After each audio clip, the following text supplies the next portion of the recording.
আসসালামু আলাইকুম। আপনারা সবাই কেমন আছেন? আলহামদুলিল্লাহ আমি অনেক ভালো, কারণ আমার ভাগিনার বিয়ে, মানে আমার ভাগিনা বলতে আমার বোনের ননদের ছেলে, ওর আজকে বিয়ে। আপনারা সবাই দোয়া করবেন। এই যে আমি সব কিছু নিয়ে যাচ্ছি, আমার ভাগিনার যেহেতু বিয়ে, তাই আমরা নিজ হাতে একটু ঘরানোভাবে আমরা অবশ্য অনুষ্ঠানটা করতেছি, সেরকম বড় সড়ো না। আপনারা সবাই দোয়া করবেন। আপনাদেরকে আমি প্রত্যেকটা ভিডিও দেখাবো অবশ্যই, কোথায় গেলাম, বরযাত্রী কীভাবে আমরা কি করলাম, সব কিছুই দেখাবো আমি। কেমন হচ্ছে ভিডিওগুলো অবশ্যই আপনারা কমেন্টে জানাবেন। আর আমাদের আনন্দেতে আপনারা অংশগ্রহণ করবেন, আমাদেরকেও ভালো লাগবে। আপনারা দোয়া করবেন আমার ভাগিনার জন্য, তার নতুন জীবন যেন সুন্দর হয়, তার বিবাহিত জীবন যেন সুন্দর হয়।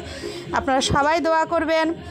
আর বাসায় অনেক কথা বলতে পারতেছি না, অনেক গ্যাঞ্জাম, বাসায় অনেক চিল্লা হালপালা হচ্ছে। আপনারা জানি না শুনতে পারতেছেন কি না। আমি একটু কোনার ঘরে আসছি আপনাদের সঙ্গে কথা বলার জন্য।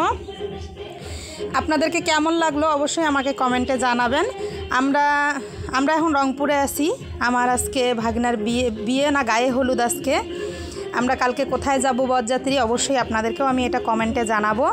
আর আপনারা আমার ভাগিনার জন্য সবাই দোয়া করবেন, অবশ্যই তার দাম্পত্য জীবন যেন সুখী হয়, সুন্দর হয়। আপনারা আমার ভাগিনার জন্য দোয়া করবেন, আল্লাহ যেন তাদেরকে ভালো রাখে, সুখে রাখে। আর আমাকে কেমন লাগতেছে অবশ্যই আপনারা আমাকে চেহারা দেখেন নিয়ে আমার পিছনটাই দেখছেন, আমাকে কেমন লাগতেছে অবশ্যই কমেন্টে জানাবেন। আমরা দুই বোন একসঙ্গে বসছি, আমরা দুই বোন একসঙ্গে বসে তাকে হলুদ লাগাচ্ছি। পাশে আমার বোন, তারপর আমার ভাগনা, তারপর আমি আছি। আমরা দুই বোনে আমার ভাগনাকে হলুদ লাগাচ্ছি, আপনারা দেখতে পাচ্ছেন। সবাই এখন এনজয় করতেছে, অনেক বাইরে অনেক চিল্লা হালপালা হচ্ছে, অনেক কিছু হচ্ছে। তারপরও আমি আপনাদেরকে একটু আমি সময় দিতে আসছি, আপনাদের সঙ্গে শেয়ার করার জন্য সময়টা, আপনাদের ভালোবাসা নেওয়ার জন্য। আপনারা অবশ্যই আমাকে একটু ভালোবাসা দিবেন আর আমার ভাগনার জন্য দোয়া